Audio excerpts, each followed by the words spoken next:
दोस्तों, आज मैं तुम्हें वह बात बताने जा रहा हूं जिसे हर बड़े घर के हर समर्थ घर में जन्मे पुरुष के लिए आवश्यक है।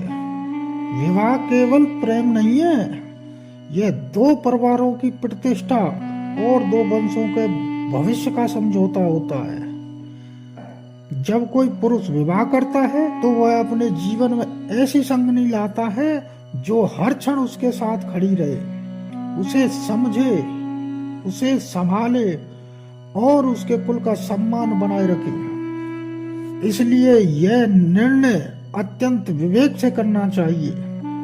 मनुष्य जन्म से चाहे कितना भी महान क्यों ना हो, यदि वह ऐसे घर में विवाह करे जहां दरिद्र ने विचारों को सीमित कर दिया है, वहां अभाव और चिंता उसके साथ उसके घर में भी प्रवेश कर जाते हैं।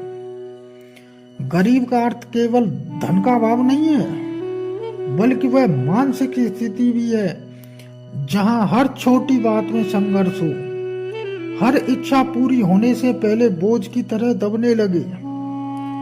जब पत्नी ऐसे वातावरण में पली हो जहां हर दिन चिंता हो कि भोजन कहां से आएगा, वस्त्र कैसे मिलेंगे, तो उसका मन बचपन से ही अभाव की व्याकुलताओं से भरा होता है।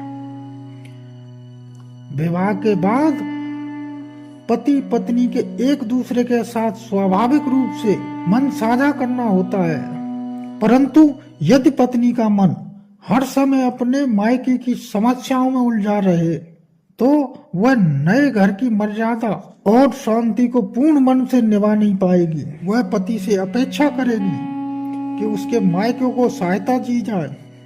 वह चाहेगी कि वह भी अपने पति की संपदा में बराबर की हिस्सेदार हो। वे अपेक्षाएं जो पहले प्रेम और स्नेह से जन्म लेती हैं, समय के साथ दबाव और तनाव में बदल सकती हैं। और जब किसी घर में उपेक्षा और तनाव बढ़े तो वहां कलह का जन्म होना निश्चित है। पति का मन दुखी होगा कि उसे विवाह में सुख और संतोष की उपेक्षा की थी, उसे निरंतर ही भार मिला। वही भार जिसे धीरे धीरे रिश्ते की जड़ें कमजोर कर देता है। गृहस्थ जीवन एक नाव की तरह है, यदि एक किनारा अत्यधिक बोझ उठाए तो नाव डगमगा जाती है। पति पत्नी तभी साथ में सुख को प्राप्त कर सकते हैं जब दोनों परिवार समान संतुलन में हो। सम्मान का आधार समानता में है। यदि पत्नी कम संपन्न घर से आती है तो समाज अक्सर ताना देता है। यह ताने केवल पति तक सीमित नहीं रहते, वे पति के गौरव को भी चोट पहुंचाते हैं। एक बड़े संपन्न घर के लड़के के लिए यह चोट और भी बड़ी हो जाती है। प्रतिष्ठा पर लगी ऐसी चोट समय के साथ मन में भी चुभन बनकर रह जाती है, और जब मन में चुभन रहे तो प्रेम और शांति दोनों कमजोर हो जाते हैं। तो दोस्तों, विवाह में केवल हृदय ही नहीं, विवेक भी आवश्यक है। जहां पत्नी का मन संपूर्णता से अपने नए घर में रम जाए, वहीं विवाह सफल होता है। परंतु यदि वह अपने अतीत की कठिनाइयों को अपने वर्तमान में बार बार खींच लाए तो घर में कभी सुकून नहीं रह सकता। जीवन भर की गृहस्थी को निभाने के लिए दोनों पक्षों में समृद्धि, संस्कार और सोच का मेल होना आवश्यक है।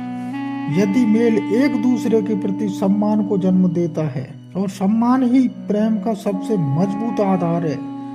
धन केवल सुविधा नहीं देता, वह आत्मविश्वास भी देता है। जब परिवारों में आर्थिक समानता होती है तो दोनों पक्ष खुलकर एक दूसरे को समझते हैं। जब कोई कमी का भय ना हो तो स्नेह खिलता है, लेकिन जब अभाव का डर खड़ा हो तो इसने कांपने लगता है।